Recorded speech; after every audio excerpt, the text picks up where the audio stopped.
पांचवा क्वेश्चन लाए हैं। और कल हम जो सूत्र बताए थे उसमें इंपॉर्टेंट बताए थे, उसी में देखो ये क्वेश्चन बहुत इंपॉर्टेंट है।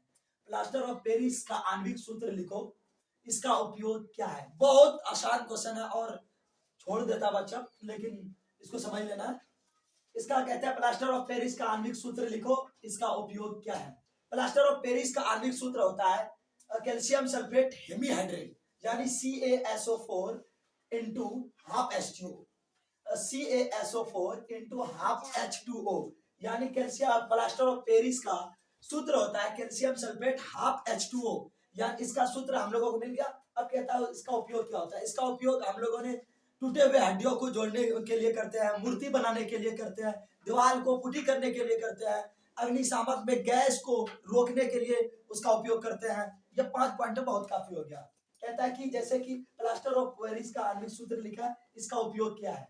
इसका सूत्र होता है CaSO4 इंटू हाफ H2O, और इसका उपयोग होता है जैसे कि टूटे हुए हड्डियों को जोड़ने में, प्रयोगशाला में गैस रिसाव हो रहा है उसको रोकने में, मूर्ति बनाने में, दीवार को पुटी करने में, और बहुत सारा काम है। अब आप लोगों के लिए है छठा क्वेश्चन। धोबिया सोडा का अनुसूत्र लिखे, इसके दो उपयोग बताएं।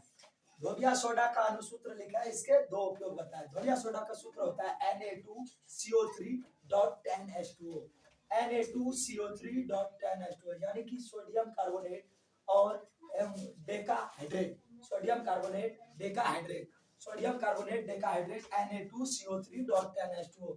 धोबिया सोडा का सूत्र होता है Na2CO3.10H2O, याद रखना एकदम, Na2CO3.10H2O। और इसके दो उपयोग, इसका उपयोग होता है कागज, कांच उद्योग में इसका उपयोग किया जाता है। और दूसरा उपयोग होता है कि इसका कठोर जल के कठोरता को दूर करने के लिए इसका उपयोग किया जाता है। धोबिया सोडा का उपयोग जल को कठोरता को दूर करने के लिए किया जाता है, और कांच कागज के उद्योग में इसका उपयोग किया जाता है। अब आप लोगों के लिए सातवां क्वेश्चन, जल की अनुपस्थिति में अम्ल का व्यवहार अम्लीय क्यों नहीं होता है। एकदम ध्यान से सुनो, और यह क्वेश्चन बहुत बार पूछा गया है। कहता है कि जल की अनुपस्थिति में अम्ल का व्यवहार अम्लीय क्यों नहीं होता है, यानी कि जब जल नहीं रहेगा तो अम्ल अम्लीय व्यवहार अपना नहीं दिखा पाएगा कि अम्ल है। तो इसका क्यों नहीं होता ऐसा।